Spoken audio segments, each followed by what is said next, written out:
Good morning. My name is Jennifer Allen. I'm one of the special education teachers at Pinewood Elementary. I have been teaching this is my 4th year, so yes, I am a newbie. I was asked to do this presentation. Well, if you know me, I sometimes get a little passionate about things. Today's topic is about inclusion, what it is and what it is not. And I'd like to tell you a story. Start off with a story about inclusion, my first real experience with inclusion. When I was in high school, actually before that, I had a brother who was born 11 years younger than me, and he was deaf. So the idea of inclusion for him was different because, he had a physical disability.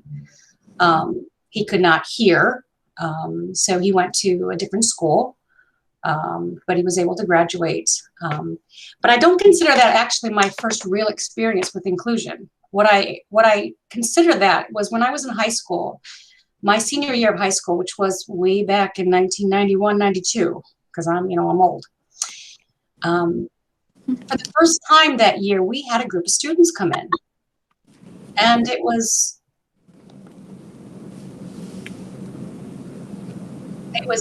different because they were people we did not know. And they were younger than I was, so they were just starting off in high school. But what I found out after asking a teacher, I was like, who is this group?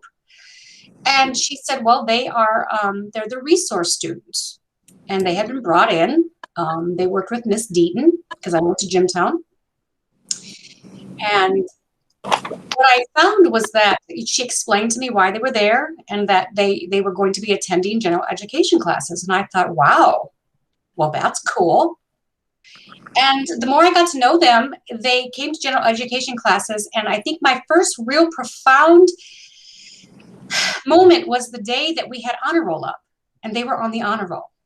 And I thought, wow, what an awesome thing that these kids, even though they can't, they're not quite at the level that we are, they're able to work at their own pace, and they were rewarded for what they could do, their potential, and be on the honor roll. And they were great kids. And we were all like, where have they been? Where were they? But that was, the year that they started to include special education students, because at the time, we all thought an IEP meant you got a label. Again, I was 17, 18 years old. Nobody wanted an IEP. But I thought it was awesome that these students came in and they were great, and I got to get to know them, and they were in our classes, and they were on the honor roll, and how good they felt about that. And I think that was my first real profound experience, not only with special ed, but with inclusion and how much it actually means. So today we're going to talk about inclusion.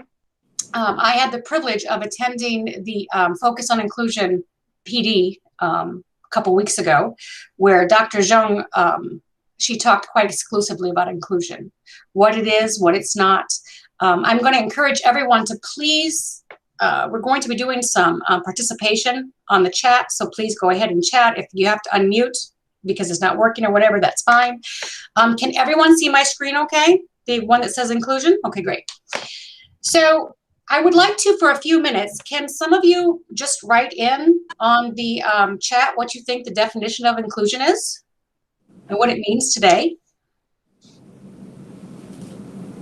I'll give you a few minutes, and I'll say hi to all of my friends.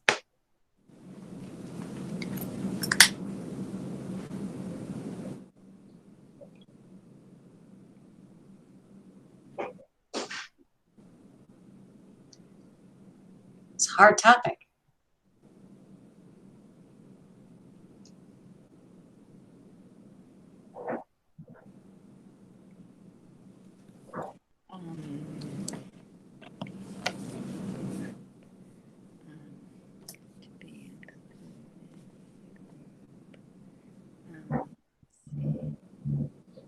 Including everyone in the general education. That is so true. Love it. It's starting to come in. Good morning, staff. This is just a reminder that you got this moment from Can we go ahead and mute, please? Thank you. Part of the agenda for being a part to one's best ability in the general education classroom. Providing a sense of belonging to a diverse community of people. Love that. Inclusion is incorporating all students into the gen ed setting while providing support. I love it. And I love the fact that all of you have been talking about all students, all students, all students. Begin at 9:30. Everyone is included in the general education classroom. Thank you.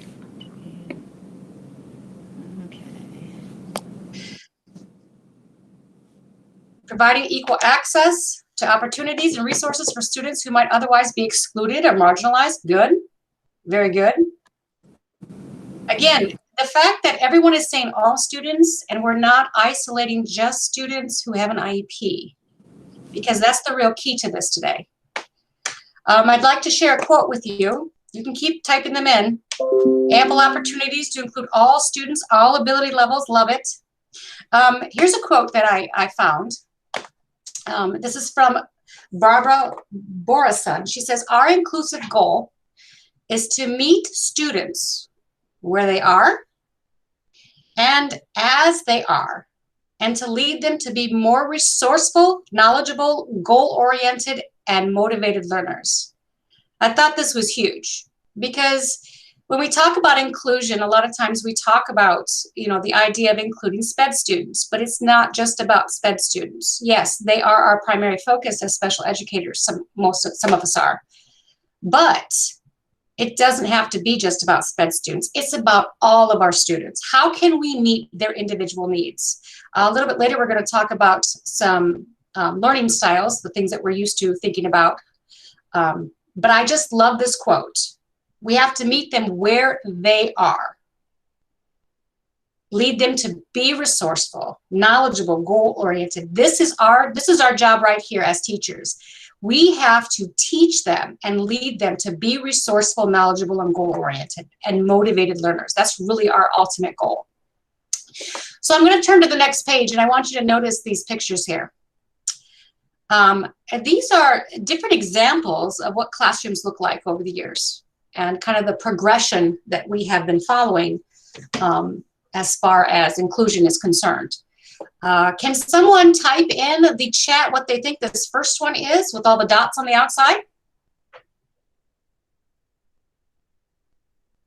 Hopefully you can see it okay.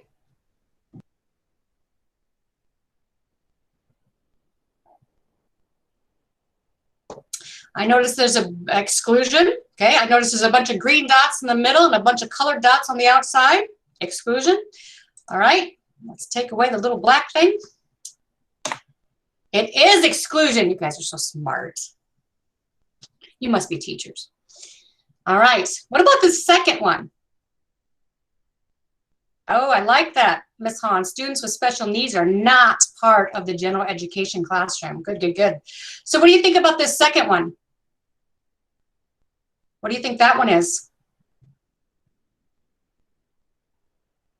Isolated, in grouping, own classroom, ooh, for special ed, resource room classroom, students with special needs are on their own setting, self-contained class. I think you might be interested in this one. This is a definition it gave. I got this from Inclusion BC, and I just love these pictures. Pull out, self-contained.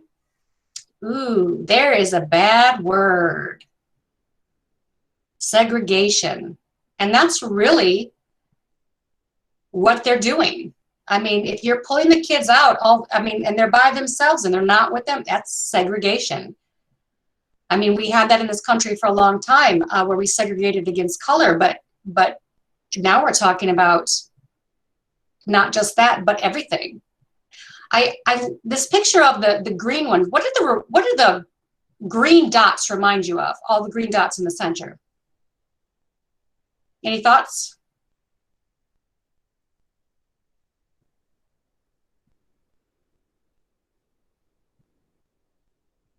Yep. Homogeneity. Bacteria. I love it. The other students. Oh, I love it. But you're right. But don't they all look the same? All the green dots look the same. But look at these dots over here. They're all different colors. So let's make a guess. What do we have here? And the third one. The green dots with the smaller circle inside. I love it. The other students. Push in. Okay.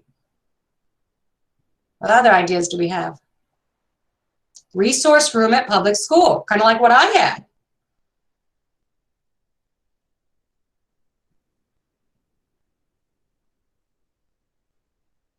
Thank you guys for participating too, because it makes my life so much easier. Because I will admit, I'm a little nervous today. Integration. Oh, maybe integration. I see it again. Let me take this one away. Integration. Oh, but look, they're still separate. They're still their own entities in the mix of everybody that's the same. What about this one? The fourth one. What do you think the fourth one is? Ooh, assimilation, inclusion, full inclusion. Okay, inclusion. Those of you that are having trouble getting back in, I'm not sure about the code. I think you just need to hit the link for group 5, for room 5. All right, let's review what it says. It is inclusion. Now, I want to ask you this question. Look at the picture. And what do you see? I still see a bunch of green dots and some colored dots. Does it really look like full inclusion? Or does it look like it's spread out? Yep, I agree. But still, those dots, those colored dots. I almost get the impression they're just not like everybody else. Do you get that impression? I'm going to show you one more picture. I want you to think about this picture. Ooh. No more green dots. None. I mean, there might be a couple. But what do you see in this one? Oh, I love it. All the dots should be different colors because all students are unique. Yes, yes, yes. You guys are great. It's great. Look at that. I don't know about you, but I'm not an ordinary learner. And I don't fall into any normal category, they call it. Because guess what? We're not normal because there is no normal. Let's look at this definition. Teaching to diversity. Now there is something to look forward to. That is the ultimate goal. Yeah, I know, I'm not normal. But yes, teaching to diversity, that is the ultimate goal that we want to reach. Now, is that totally obtainable right this minute? You know, I don't want to present all these things to you and you think, oh my God, I got to go do these right now. This is a slow process. Again, I've been looking at this since I was really, since I was 18 years old and how things have changed. And this picture is what real inclusion looks like. We stop labeling as this kid this kid that, because we are not all normal. And sometimes we learn one way and sometimes we learn another. All right. I hope you like those pictures. We're going to go to the next slide, which is talking about special education in particular. When I attended the Focus on Inclusion PD, one of the things that Dr. Young specified, and it was new to me because it was something I wasn't too familiar with. She said flat out, she said, Tier 3 is not special ed. And I thought, oh my goodness, you're right. Tier 3 is one-on-one. That doesn't have to be special ed. How many times does a gen ed teacher work with a student one-on-one or in a very small group? Is that not Tier 3? Why does it have to be me? Why should it? I mean, not that I mind working with Tier 3, but oh my goodness, how much better for the gen ed teacher to be working Tier 3? Well, how are we going to do that? Those are where the questions come in. How are we going to do that? When we talk about small group, when we pull out kids as special educators and we pull them into a room. Another thing she said that I thought was awesome was there should be no room in your building where only special education students go. no room that only special education students go. All rooms should be open to whether they're gen ed or special ed or whatever. When we look at inclusion, we look at everybody.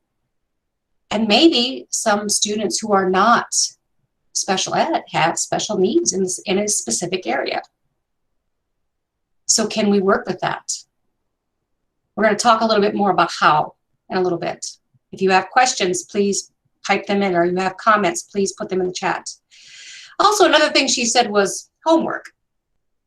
Because a lot of times, especially in this day and age of COVID, what we get a lot of times is sometimes as special educators, the kids will bring us their homework to work on. But when you think about it, who's the best person to help them with their homework? The person who assigned it, because they know what they want, they know what they're looking for. So although we can help them, if we are not aware as special educators or paras what the teacher wants or what they're looking for, then how can we truly help them with their homework or anything else if we don't know? Which is where we get into that collaboration piece that we'll talk about in a little bit. And then I did want to touch on goals. The things we put in for goals. Those goals that we put in as special educators, really, they're not just special education goals. They're general education goals also. We have to work with our teachers to figure out what those best goals are. We can't just do them on our own. So that's just one other little thing I wanted to add to that. Do you have teaching versus tutoring? I love it. Thank you. All right, do you have any questions on any of this at all? Because I'm going to move to the next thing.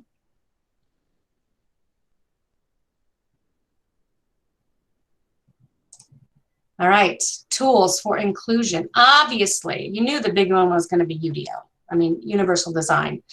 I have included in this, and I can put this in the resources to send out, some links to some specific guidelines. I really, really like this guideline. I'm going to go ahead and show it here. This is the UDL guideline. And they provide on here, and you can download this with that, but it also, it tells you how basically to do it. Okay, so we start with engagement, provide multiple means of engagement. Okay, so we're going to talk about access, providing options for recruiting interest. Well, we know that that's giving kids choice and different things, but this is where this guideline comes in. So when you click on these, ooh, look at this list. I love it. It's so easy. Things like, providing learners with as much discretion or autonomy as possible, providing choices in things such as the level of perceived challenge, types of reward or recognition, those type of things. We'll go back to the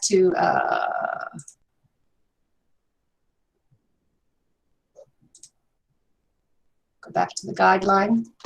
How to build for that. How to internalize using self-regulation. This is also showing which area of the brain it affects, which again, we all know that all of our brains are different. Every one of them is different. We're all wired differently. This is talking about perception, offer ways of customizing the display of information, offer alternatives for auditory information, alternatives for visual information, language and symbols. I have to tell you, I did really enjoy the PSYOP, the last PSYOP we had, where the lady got on there and she was speaking Spanish. Now, I know enough Spanish to know what she was talking about. But when she got to the third example and she really used, she was talking about the dog and she said, woof, woof. That kind of thing, I thought that was so awesome. And this is where we're using things like language and symbols to help help our kids, how to provide options for comprehension. How are we going to build on those, that background knowledge? Do we need to do background knowledge ahead? Do we need to give them some background knowledge? Action and expression, the how of learning, physical actions, varying the method of response. Anyway, I don't want to go into all of these because it would take forever, but this is a resource to use for ideas on how to use UDL in your classroom. And it's huge. Now I want to go back to this because this is one of the hot topics, is co-teaching. Co-teaching can be done in several different ways. And we, as some of us as special educators, we go into a classroom, and some teachers aren't used to it. Some teachers embrace it, and it's different. So it's a new mindset. How, what is the most effective way to co-teach? How many of you have been in a co-teaching situation? Let's put that in the chat. You've done one? Yeah. Okay. And was it something you enjoyed? What did you enjoy about it? What did you not enjoy about it? I see several yeses. Co-teaching speech and OT. Okay.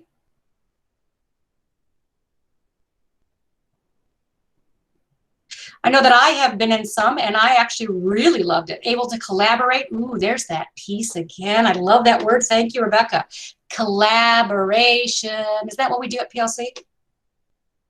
We do that a lot, don't we? Communication is the key. Love it. So let's talk about an ideal world.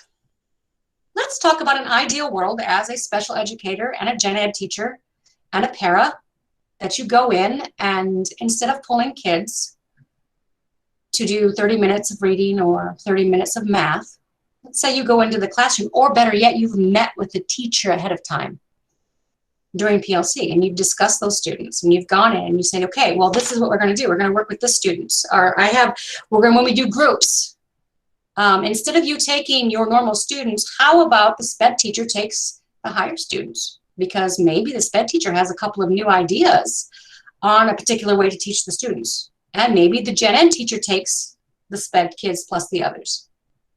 It's a different way of thinking about things. But then you're not pulling kids from class. I had one student who told me, I talked to him about being pulled from class. He's one of my 5th graders. And I said, do you mind being pulled from class? And he says, well, no, not really. He goes, I like working with you, because they love us.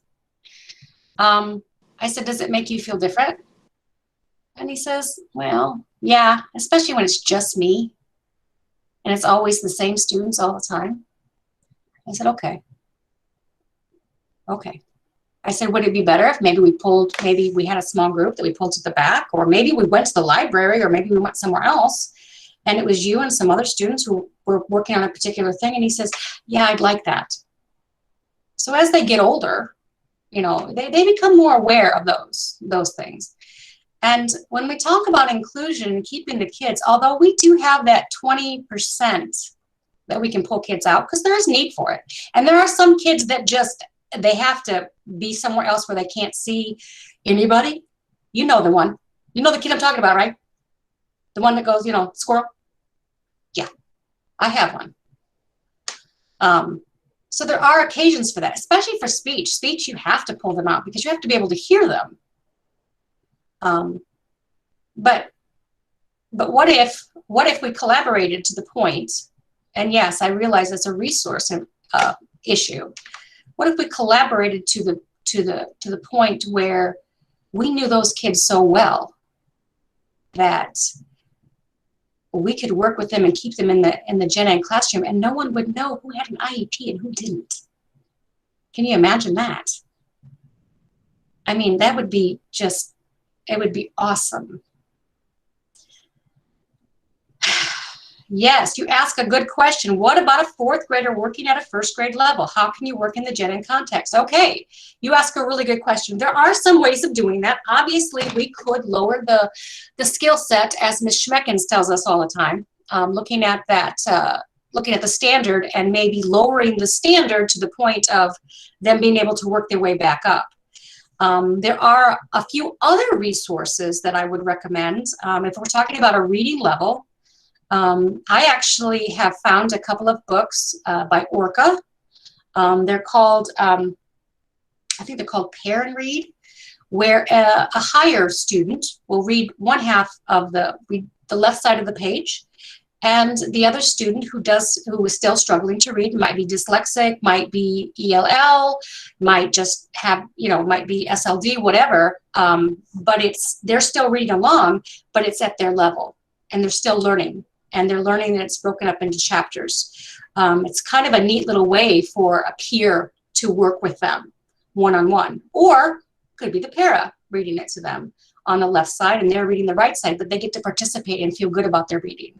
So that's one way of doing that. Another way, if we're talking about math, again, we may bring some other things in. What I find in math myself, because I love math, is that we tend to teach the kids how to do math, but we don't teach them why. So they know how to do it. They know how to put the numbers in.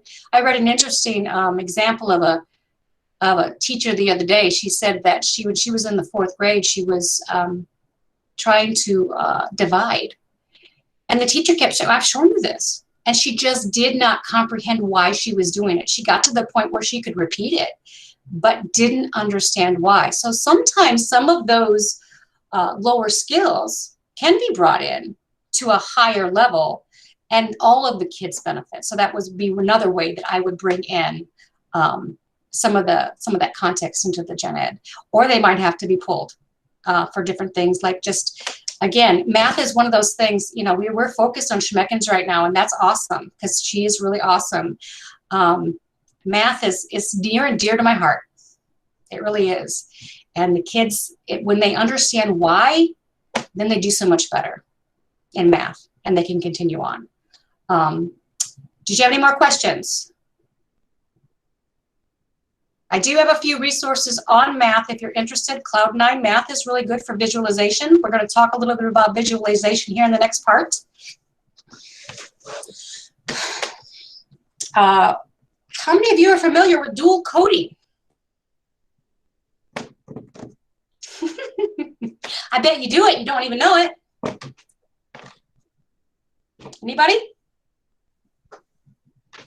Dual coding's been around since the 90s. Believe it or not. It's using visuals with verbals, using one or the other.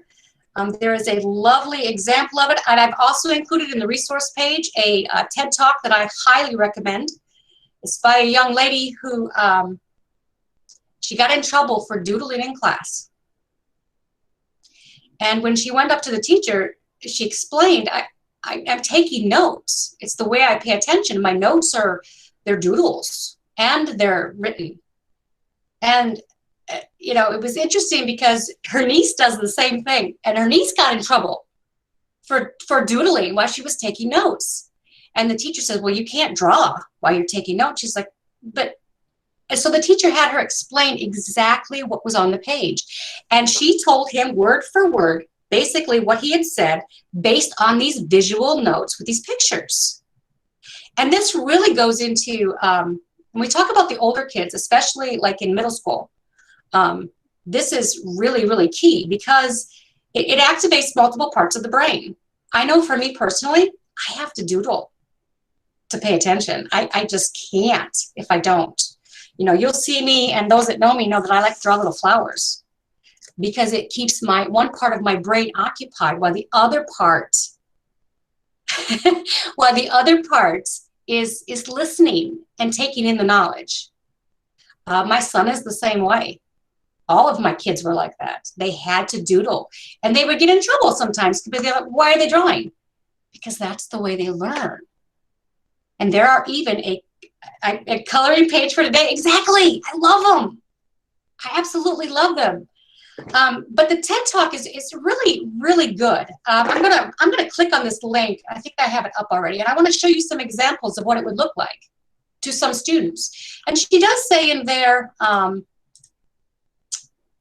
she does say that you have to have your set of doodles you do, like your people that you draw. You can't get so involved in the drawing that it takes away from what you're learning. But hopefully this will load quickly. But these work really well in timelines. How many of you are trying to teach a timeline to kids? And okay, so on the right side, we've got examples of dual coding. Here's an example, a short one. She's got her little people that she's drawn, and she's put in product and different things, but I want to show you a couple of these student ones. And we'll go back to this in just a minute. This is the actual dual holding theory by Alan Pavios, I'm sorry, back from the 90s. So there's information on there. But look at this timeline. Timeline of civil rights. Now the kid put in the dates and different things, used some different colors, but look at the visuals. They're not anything particular, they're just little drawings. But they mean so much more because not only have they put a drawing in, but then they've added in the text. They've heard it, they've written it, and they drew it so they can see it. How many of us, if we can see something visually, do we remember it better? I know I do. And I know not everybody's like me. But I love this example of a simple timeline. But the kid is doing the work. They're taking their notes, but yet they're bringing in their visual style with it. Here's another one, another timeline. I love this little picture of the ballerina here, where she's got on the dress or the tutu of the ballerina. She's got some information about that. She kind of broke it up into pieces. She'll remember that. It's not going to go away because now she's got a visualization in her head. There's a few, this Mary Queen of Scots. This is another good timeline. She's got her little, I'd have to look up the exact definition of tagging because you're asking if that's similar to tagging. I don't know if that's exactly the definition. If you want to look it up and put it in the chat, that would be fine. It might be, but I don't want to answer that for sure. I love this cartoon. Look at this little cartoon. Now, again, this person's a little bit more able to, it's got a little bit more artistic skill. But this one is simple, but they remember it. I will include them. I will be sending, you're asking about the links. I have a last page that I will be putting on the materials thing for you, and I can also send it in an email. I want to show you one final one I think on here. This one's a little bit out there, but you know what? If they understand it, more power to them. But this, I love this. This is just little things. These were so cool. These are just simple cards that they printed out. Now they have a visual reference. They remember that Germany has Frankfurters and those short pants. The T for the United Kingdom. But look at this one. Oh, they made Instagram posts. I love it. Let's print it out. Make an Instagram post. What are they going to do? They do this all the time. But it's a visual reference for them. And they will remember it. Here's another one with a drawing about something I didn't know about. These were cute, the Etch-a-Sketches. Even for the younger kids, they know what Etch-a-Sketches are. They can draw in simple pictures with a few words, teaching them to write. Anyway, so those are just some examples. Like I said, I know for myself, I am a visual learner. The co-teaching model on this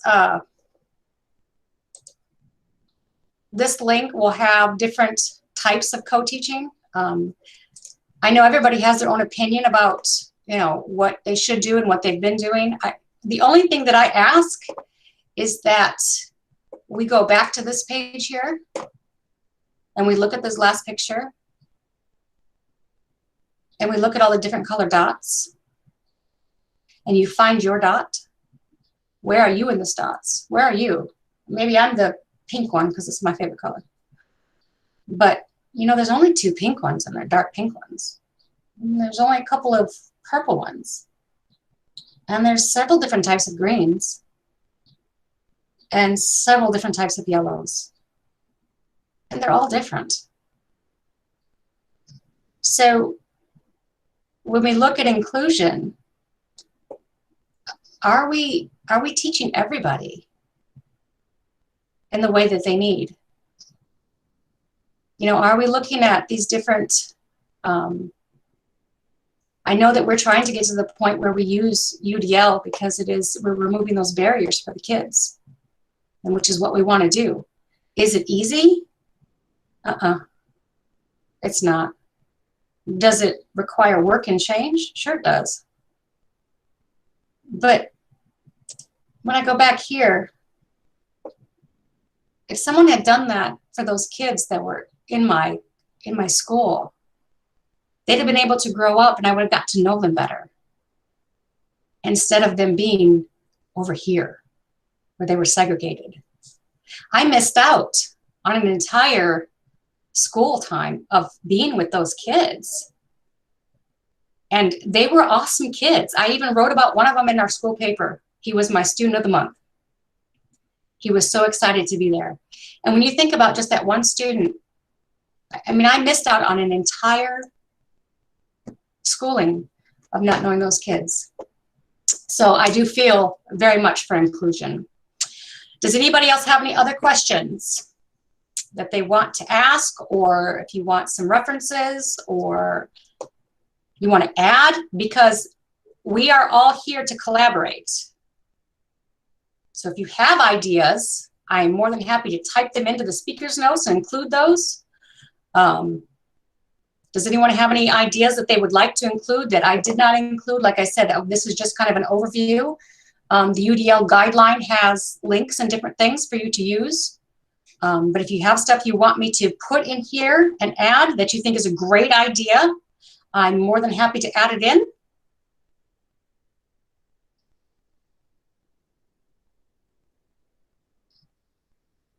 Yes, no, maybe?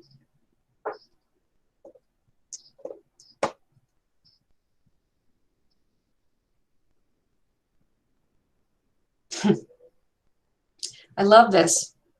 It says being around special needs kids is great for all kids. They're more comfortable being around. Yes, they are. It's awesome to make a spec ed student your student of the month. My son got to be one for 8th grade. Yep. Yes, I will be putting them on the link. And I'll probably be just emailing them to everybody too once I figure out how to do it, because I'm not computer savvy, but I know that there's a link to put materials. I do want to tell you one cute little story. I'm all good for stories. So I've been working from home. I've been teaching virtually because my husband is high risk. And one of my SPED students was student of the month. She was the virtual student of the month. And right before that, she had gotten her report card and she says, I've never gotten A's before.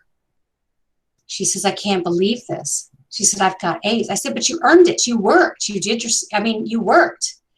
And the 6th grade teacher and I, we worked quite closely together on seeing that she and her other peers were successful, to see that they had what they needed and could work at grade level, and anything that we needed to modify or accommodate, we did. And she said, I can't wait to be on the honor roll. And that was huge, because she never, ever thought she could be on the honor roll. And I thought back to that when she said that. I thought back to that, to those students who were on the honor roll when I was a senior in high school. And I thought, wow, it's come full circle. She's able to participate, and she wants to be on the honor roll. And she's working towards it. Now, is it a struggle? Yes, because she's struggling right now because things are getting harder. But we talk about it and we deal with it, and we find other ways. We're like, it's okay if you struggle. That just means that, we just need to find what you need to help you understand, whether that's a manipulatable or whether, sorry, I can't say the word, whether that's anything, an organizing chart. It just depends, whatever she needs, but to look at it on an individual basis. Now, can you do that for everybody? No. You can't. But if you have enough tools available to you and to all your students, then you can. You show them how to use these things. It's great. One of the questions says, what can we do for kids who struggle with motivation to learn and be engaged? Spend 2 minutes a day talking to them. Spend 2 minutes a day just talking to them. Not about school, not about anything particular, whatever they want to talk about. 2 minutes. Build that relationship with them, It's kind of funny. I've had kids in the past who won't work. But somehow, you know, once we build that relationship, they do want to. They want somebody to be proud of them, and it's so fulfilling to do that. But 2 minutes is what they recommend. If you can spend 2 minutes a day, whether it's that one child or a different child every day, but 2 minutes, it shows that you're interested in them. That was one of the other things I learned from the Focus on Inclusion. I love this. It says, I grew up with a fully blind brother and have never seen SPED as weird or uncomfortable. When my husband and I started dating, he hadn't been around any SPED, cognitive or physical. It was a huge adjustment for him. I want to help my students never need to adjust like that as adults. So important to teach the kids to respect everyone and view everyone with kindness. That's awesome. Thank you for that. That was really good. All right. Does anybody else have any questions? I will definitely put the links in. Thank you for putting up with me. I get real nervous when it comes to this. So if you have any questions, you can put them in there. I'll send the link out as soon as I can figure out how to do it. I also will attach it to the original Google Meet. There's a thing for handouts on there. And hopefully you get to take a look at more of the information. I hope you enjoyed being able to comment or on the chat. Thank you everyone for coming. And no one threw tomatoes at me, so we're all good. Thank you guys.